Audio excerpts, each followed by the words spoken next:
Diqqat, dollar yig'ib qo'yganlarga shoshilinch xabar.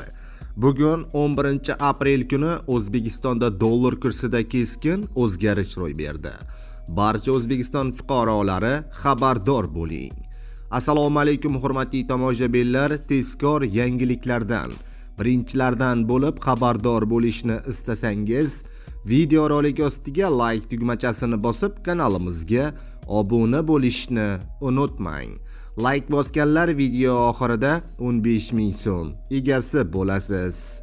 Diqqat qiling, Markaziy bank xorijiy valyutalarning o'zbek so'miga nisbatan 11 aprel kuni amalda bo'ladigan yangi qiymatini e'lon qildi.